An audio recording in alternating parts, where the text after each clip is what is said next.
नमस्कार, हमारे YouTube channel पर आपका स्वागत है। मैं डॉक्टर अतुल शाही।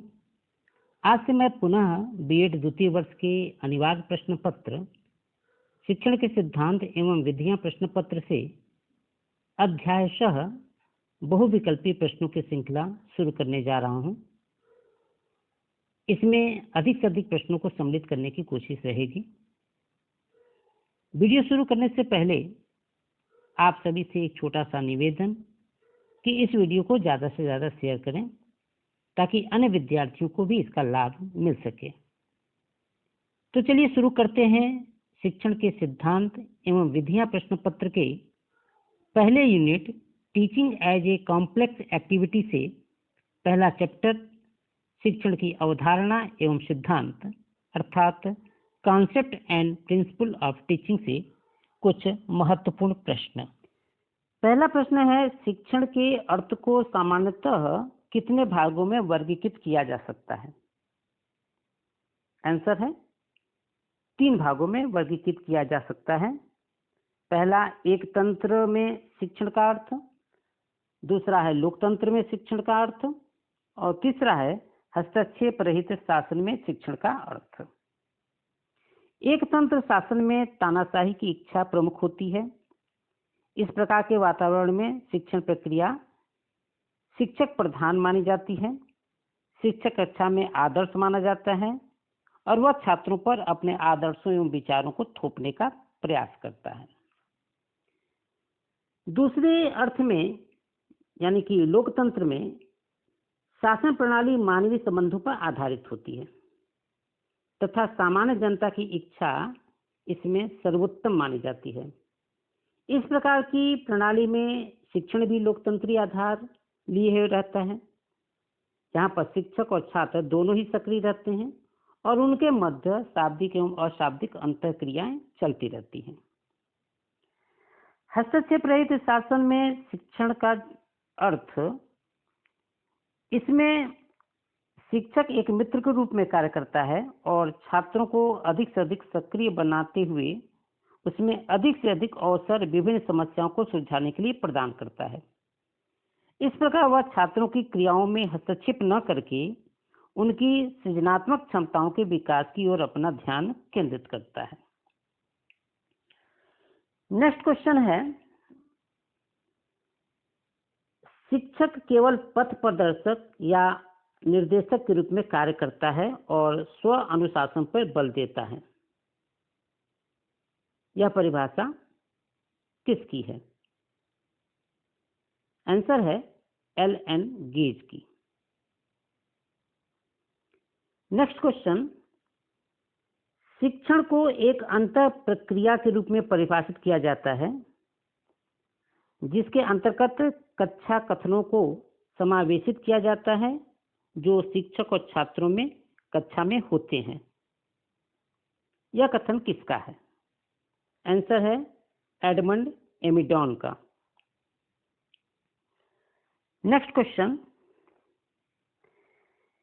शिक्षण में ऐसी व्यवस्था अथवा परिस्थिति उत्पन्न की जाती है जिसमें छात्रों के समक्ष कठिनाइयां एवं समस्याएं उत्पन्न की जाती हैं और छात्र इन कठिनाइयों एवं समस्याओं के समाधान के लिए अधिक सक्रिय होकर कार्य करते हैं और विषय वस्तु सीख जाते हैं।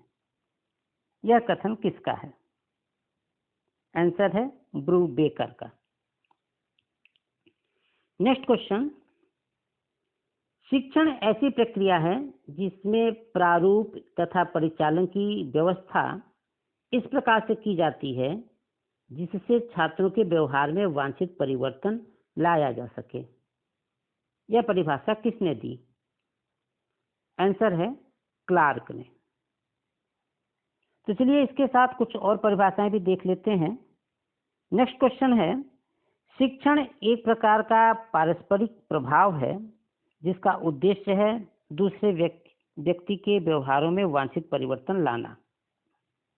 यह परिभाषा किसकी है? आंसर है गेज की। नेक्स्ट क्वेश्चन, दूसरों को सीखने के लिए दिशा निर्देश देने तथा अन्य प्रकार से उन्हें निर्देशित करने की प्रक्रिया को शिक्षण कहा जाता है। इस परिभाषा को किसने दिया? आंसर है रायंस ने। नेक्स्ट क्वेश्चन, शिक्षण पुनर्वलन की कॉन्टिजेंसीज का क्रम है, यह परिभाषा किसकी है? आंसर है स्किनर की। नेक्स्ट क्वेश्चन, शिक्षण का उद्देश्य निर्देशित क्रिया है, यह परिभाषा किसने दी? आंसर है स्मिथ ने। नेक्स्ट क्वेश्चन, शिक्षण वह प्रक्रिया है जिसके प्रारूप तथा संचालन की व्यवस्था इसलिए की जाती है जिससे छात्रों के व्यवहारों में परिवर्तन लाया जा सके, यह परिभाषा किसकी है? आंसर है क्लार्क की।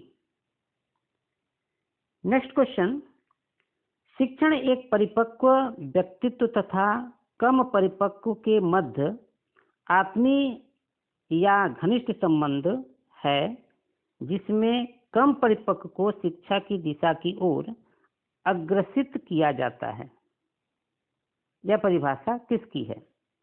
आंसर है H.C. मॉरिसन की। चलिए कुछ प्रश्न शिक्षण की विशेषताओं से लेते हैं। शिक्षण की कुछ प्रमुख विशेषताओं के नाम बताएं। शिक्षण की विशेषताएं हैं, पहला, शिक्षण सुनियोजित होना चाहिए। दूसरा, शिक्षण सुझावात्मक होना चाहिए।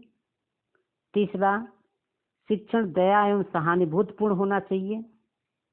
चौथा, शिक्षण प्रेरणादायक होना चाहिए। पांचवा, अच्छे शिक्षण में व्यक्तिगत भिन्नताओं को ध्यान में रखना चाहिए। छठा, शिक्षण प्रजातंत्रीय होना चाहिए। सातवां, शिक्षण प्रगतिशील होना चाहिए। आठवां, शिक्षण निर्देशात्मक होने चाहिए। नौवां, शिक्षण निदानात्मक एवं उपचारात्मक होने चाहिए। नेक्स्ट क्वेश्चन, शिक्षण की प्रकृति एवं स्वरूप से, नेचर ऑफ टीचिंग से लेते हैं। एक परिभाषा है, शिक्षक को अपने आप का पूर्ण ज्ञान होना चाहिए जिससे कि वह अपनी स्वयं की भावनाओं और बालकों के प्रति अपने स्वयं के व्यवहार को समझ सके, यह कथन किसका है? आंसर है W.M. रायबर्न का। नेक्स्ट क्वेश्चन है इसी टॉपिक से संबंधित, समस्त शिक्षा मानव जाति की सामाजिक चेतना में व्यक्ति द्वारा भाग लेने से प्रारंभ होती है, यह किसने कहा था? आंसर है प्रसिद्ध शिक्षा शास्त्री जॉन डीवी ने। नेक्स्ट क्वेश्चन है, शिक्षण को सीखने के निर्देशन या पथ प्रदर्शन के रूप में परिभाषित किया जा सकता है, यह कथन किसका है? आंसर है थॉमस एम रिस्क का। नेक्स्ट क्वेश्चन, यदि हम बालक को अस्थायी संवेगात्मक जीवन का विकास करने में सहायता देने की आवश्यकता पर ध्यान नहीं देंगे तो हमारा शिक्षण अधिक एकांगी और विकृत हो जाएगा, यह किसने कहा था? आंसर है W.M. रायबर्न ने। नेक्स्ट क्वेश्चन, शिक्षण को सीखने के संगठन के रूप में सर्वोत्तम प्रकार से परिभाषित किया जा सकता है, किसका कथन है? आंसर है जेम्स एल मर्सेल का। नेक्स्ट क्वेश्चन है शिक्षण के सिद्धांत से, यानी कि प्रिंसिपल ऑफ टीचिंग से। प्रिंसिपल ऑफ टीचिंग यानी शिक्षण के सिद्धांत सामान्यतः दो प्रकार के होते हैं। पहला है शिक्षण के सामान्य सिद्धांत यानी कि जनरल प्रिंसिपल ऑफ टीचिंग, और दूसरा होता है साइकोलॉजिकल प्रिंसिपल ऑफ टीचिंग यानी कि शिक्षण के मनोवैज्ञानिक सिद्धांत। दोनों से प्रश्न पूछे जा सकते हैं कि सामान्य सिद्धांत कौन कौन से हैं और मनोवैज्ञानिक सिद्धांत कौन कौन से हैं। तो इसमें हम बता दें शिक्षण के सामान्य सिद्धांत कौन कौन से हैं। शिक्षण के सामान्य सिद्धांत हैं, पहला निश्चित उद्देश्यों का सिद्धांत, दूसरा अनुकूलता का सिद्धांत, तीसरा सक्रियता का सिद्धांत, चौथा जनतंत्रीय व्यवहार का सिद्धांत, पांचवा पूर्व अनुभवों का सिद्धांत, छठा बाल केंद्रिता का सिद्धांत, सातवां व्यक्तिगत भिन्नता का सिद्धांत, 8वां वास्तविक जीवन से संबंध का सिद्धांत, 9वां समवाय का सिद्धांत, 10वां नियोजन का सिद्धांत, 11वां चयन का सिद्धांत, 12वां सिद्धांत है प्रभावशाली व्यूह रचनाओं का सिद्धांत। अगला सिद्धांत है 13वां सिद्धांत अनुकूल वातावरण तथा उचित नियंत्रण का सिद्धांत। 14वां सिद्धांत है उपचारात्मक शिक्षण का सिद्धांत। 15वां सिद्धांत है क्रियाओं का सिद्धांत। 16वां सिद्धांत है विभक्तिकरण का सिद्धांत। 17वां सिद्धांत सहयोग का सिद्धांत और लास्ट है अभ्यास का सिद्धांत। इन सिद्धांतों को दिमाग में बैठा लेने की आवश्यकता है, क्योंकि कभी कभी पूछता है कि निम्नलिखित में से कौन सा शिक्षण का सामान्य सिद्धांत नहीं है। तो 3 सिद्धांत इसमें से दे सकता है और एक सिद्धांत मनोवैज्ञानिक सिद्धांत दे देगा। तो इस तरह से प्रश्न आएंगे। आगे हम चलते हैं शिक्षण के मनोवैज्ञानिक सिद्धांत पे। शिक्षण के कुछ मनोवैज्ञानिक सिद्धांत हैं, इसमें अभिप्रेरणा एवं रुचि का सिद्धांत, नेक्स्ट है अभ्यास एवं आवृत्ति का सिद्धांत, नेक्स्ट है तत्परता का सिद्धांत, नेक्स्ट सिद्धांत है परिवर्तन विश्राम एवं मनोरंजन का सिद्धांत, नेक्स्ट सिद्धांत है पुनर्वलन का सिद्धांत, नेक्स्ट सिद्धांत है ज्ञानेंद्रिय प्रशिक्षण का सिद्धांत, नेक्स्ट सिद्धांत स्व अधिगम सिद्धांत, नेक्स्ट सिद्धांत है समूह गति शास्त्र का सिद्धांत, नेक्स्ट सिद्धांत है स्व अभिव्यक्ति या सृजनात्मकता का सिद्धांत, नेक्स्ट सिद्धांत है सहानुभूति तथा सहयोग का सिद्धांत, नेक्स्ट सिद्धांत है उद्दीपन का सिद्धांत, नेक्स्ट सिद्धांत है उपचारात्मक शिक्षण का सिद्धांत। तो ये तो थे शिक्षण के मनोवैज्ञानिक सिद्धांत। इसमें भी पूछ सकता है कि निम्नलिखित में से कुछ विकल्प दे देगा और पूछ सकता है कि निम्नलिखित में से कौन सा मनोवैज्ञानिक सिद्धांत नहीं है। तो 3 मनोवैज्ञानिक सिद्धांत दे देगा और एक विकल्प सामान्य सिद्धांत का दे देगा। इस तरह से प्रश्न पूछे जा सकते हैं। तो आज के लिए बस इतना ही। नेक्स्ट वीडियो इसी प्रश्न पत्र से, इसी यूनिट से दूसरे चैप्टर यानी कि शिक्षण के सिद्धांत थ्योरीज ऑफ टीचिंग से होगा। धन्यवाद।